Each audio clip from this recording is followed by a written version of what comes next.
Bayangkan, Anda lahir di sebuah pulau kecil yang baru saja ditaklukkan. Bukan seorang pangeran, bukan pewaris tahta, bahkan bukan bagian dari keluarga kaya. Namun beberapa puluh tahun kemudian, nama Anda membuat raja-raja Eropa gemetar. Pasukan Anda menaklukkan kerajaan demi kerajaan, dan Anda berhasil mengubah sejarah sebuah benua. Inilah kisah Napoleon Bonaparte, pria yang hampir menguasai Eropa.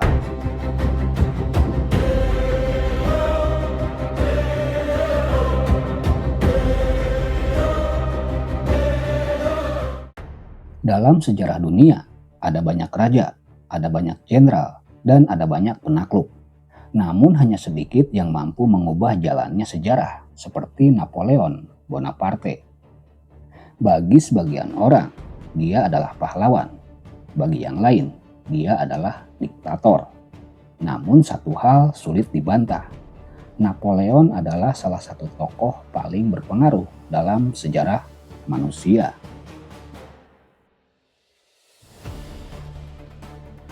Napoleon lahir pada tanggal 15 Agustus 1769 di Ajaccio, Pulau Korsika.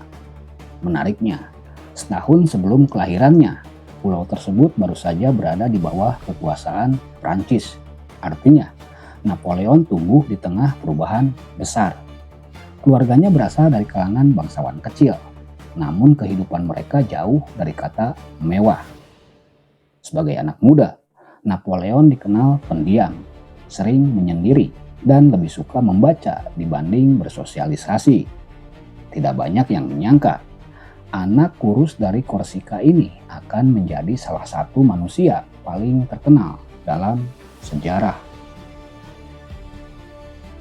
Ketika Napoleon masih muda, Prancis mengalami peristiwa yang mengguncang dunia, yaitu Revolusi Prancis. Rakyat bangkit melawan sistem lama, raja kehilangan kekuasaannya, dan seluruh negeri berada dalam kekacauan. Bagi banyak orang, situasi ini adalah bencana. Namun bagi Napoleon, ini adalah kesempatan. Karena dalam masa kekacauan, orang berbakat memiliki peluang untuk naik lebih cepat dibanding masa normal. Karir Napoleon melesat sangat cepat. Di usia yang masih muda, dia berhasil menunjukkan kemampuan militernya. Kemenangan demi kemenangan mulai diraih, terutama saat memimpin pasukan Prancis di Italia. Banyak musuh yang awalnya meremehkan Napoleon, namun mereka segera menyadari kesalahannya. Karena pria muda ini memiliki strategi yang sangat luar biasa. Dalam waktu yang singkat, nama Napoleon mulai dikenal di seluruh Eropa. Dan sejak saat itu, ambisinya semakin besar. Kemenangan di medan perang membuat popularitas Napoleon terus meningkat. Namun dia tidak puas hanya menjadi seorang jenderal. Pada tahun 1799, Napoleon melakukan kudeta yang dikenal sebagai Kudeta 18 Brumaire. Peristiwa ini mengakhiri pemerintahan lama dan membawanya ke pusat kekuasaan Prancis. Dari seorang perwira muda, kini dia menjadi orang paling berkuasa di negaranya. Namun ini baru permulaan, karena Napoleon memiliki ambisi yang jauh lebih besar. Setelah berhasil menguasai pemerintahan Prancis, Napoleon terus memperkuat posisinya. Namun dia tidak ingin hanya dikenal sebagai pemimpin sementara. Dia ingin meninggalkan warisan yang lebih besar.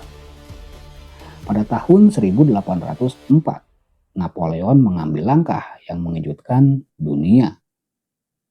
Dia memahkotai dirinya sendiri sebagai Kaisar Prancis. Bukan seorang raja, bukan seorang presiden, melainkan seorang kaisar. Peristiwa itu menjadi simbol bahwa seorang anak dari Pulau Korsika kini telah menjadi penguasa salah satu negara terkuat di Eropa. Banyak orang mengkritiknya karena Revolusi Prancis sebelumnya berjuang untuk mengurangi kekuasaan absolut. Namun bagi Napoleon, kekuasaan yang kuat diperlukan untuk menjaga stabilitas negara. Dan selama beberapa tahun berikutnya, tampaknya strategi itu berhasil. Setelah menjadi kaisar, ambisi Napoleon semakin besar. Pasukannya bergerak ke berbagai penjuru Eropa, Austria, Prusia, Italia, dan berbagai kerajaan lainnya. Kemenangan demi kemenangan terus diraih. Nama Napoleon menjadi momok bagi para penguasa Eropa. Bahkan banyak kerajaan terpaksa mengubah kebijakan mereka karena tekanan dari Prancis. Pada puncak kejayaannya, pengaruh Napoleon membentang hampir ke seluruh Eropa Barat dan Tengah. Bagi banyak orang saat itu, dia tampak tak terkalahkan. Namun sejarah seringkali menunjukkan satu hal, semakin tinggi seseorang naik, semakin besar pula risiko kejatuhannya. Pada tahun 1812, Napoleon membuat keputusan yang hingga hari ini dianggap sebagai salah satu kesalahan terbesar dalam sejarah militer. Dia memutuskan menyerbu Rusia. Awalnya, pasukannya bergerak maju dengan sangat cepat. Namun Rusia memiliki strategi yang berbeda. Mereka mundur sambil menghancurkan persediaan yang bisa digunakan musuh. Ketika musim dingin tiba, situasi berubah menjadi bencana. Salju, kelaparan, penyakit, dan suhu yang sangat ekstrim. Pasukan yang sebelumnya begitu perkasa mulai hancur sedikit demi sedikit. Ratusan ribu prajurit tidak pernah kembali. Kampanye Rusia menjadi titik balik yang mengubah segalanya. Untuk pertama kalinya, dunia melihat bahwa Napoleon bisa dikalahkan. Melihat kelemahan Prancis, berbagai negara Eropa mulai bersatu. Austria, Prusia, Rusia, Inggris, dan beberapa kekuatan lainnya. Mereka memiliki tujuan yang sama, mengakhiri kekuasaan Napoleon. Serangkaian pertempuran besar pun terjadi.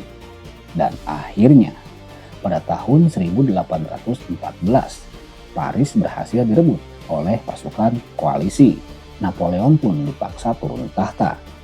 Pria yang pernah menguasai sebagian besar Eropa, kini kehilangan kekuasaannya. Namun, kisahnya ternyata belum berakhir. Setelah turun tahta, Napoleon diasingkan ke Pulau Elba di Laut Mediterania. Pulau itu kecil, sangat kecil dibanding wilayah yang pernah dia kuasai. Banyak orang mengira karir Napoleon telah berakhir. Namun mereka salah. Kurang dari setahun kemudian, Napoleon berhasil melarikan diri dari Elba dan kembali ke Prancis. Yang lebih mengejutkan lagi, banyak tentara yang dikirim untuk menangkapnya justru kembali mendukungnya. Napoleon pun berhasil merebut kembali kekuasaannya. Periode ini dikenal sebagai 100 hari, tetapi kesempatan keduanya tidak berlangsung lama. Karena seluruh Eropa kini bersiap menghadapi Napoleon sekali lagi. 18 Juni 1815, sebuah pertempuran terjadi di dekat sebuah desa kecil di Belgia, namanya Waterloo. Disinilah nasib Napoleon ditentukan. Pasukan Prancis menghadapi gabungan pasukan Inggris dan Prusia. Pertempuran pun berlangsung sengit. Namun kali ini Napoleon tidak berhasil mengulangi keajaibannya. Dia kalah.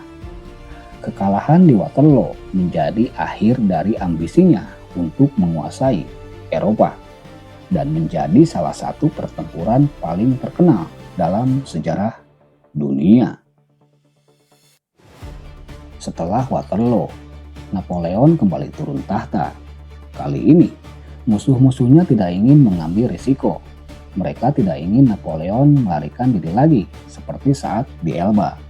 Karena itu, dia dikirim ke Pulau Saint Helena, sebuah pulau terpencil di Samudra Atlantik Selatan, jauh dari Eropa, jauh dari politik dan jauh dari kekuasaan. Di sana, Napoleon menghabiskan tahun-tahun terakhir hidupnya. Pria yang pernah memimpin jutaan orang, kini hidup dalam pengasingan. Dia menghabiskan waktunya dengan membaca, berdiskusi, dan menulis kenangan tentang hidupnya. Tanggal 5 Mei 1821, Napoleon Bonaparte meninggal dunia di Saint Helena pada usia 51 tahun. Napoleon Bonaparte adalah sosok yang mengubah wajah Eropa modern. Dia lahir bukan sebagai raja, bukan sebagai pewaris kekuasaan, namun berhasil mencapai puncak yang hampir mustahil dibayangkan. Dari seorang perwira muda menjadi kaisar, dari seorang kaisar menjadi penguasa sebagian besar Eropa, dan dari seorang penguasa dunia berakhir sebagai tahanan di sebuah pulau terpencil.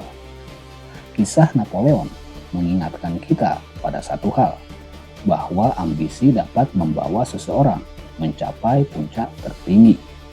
Namun ambisi yang sama juga dapat menjadi awal dari kehancurannya. Nah, menurut kalian jika Napoleon tidak pernah menyerbu Rusia, apakah dia bisa mempertahankan kekuasaannya lebih lama? Tulis pendapat kalian di kolom komentar ya. Terima kasih sudah menonton dan meluangkan waktunya. Semoga bisa memberikan manfaat dan bisa memberikan wawasan bagi kita semuanya. Sampai bertemu di pembahasan berikutnya. Les Harian pamit dan sampai jumpa.